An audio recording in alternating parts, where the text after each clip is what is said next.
আমরা এক্ষুনি নৃত্য শেষ করলাম, এরপর আমরা চলে যাব কবিতা পর্বে। এবার আমাদের পাড়ার ছেলে, বাবার ছেলে এবং মায়ের ছেলে আর দাদার ছেলে এক্ষুনি চলে আসছে সেই সুপরিচিত চরণ শাস্ত্রী, একটি ছোট্ট ছেলে, সে আপনাদের কবিতা বলে শোনাবে। আপনারা হাতের তালি দিয়ে তাকে সম্বর্ধনা জানান। रुको जरा सबर करो।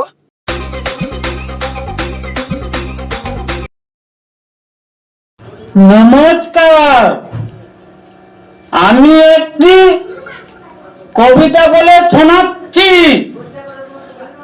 আমার নাম তরণ ছাত্রী।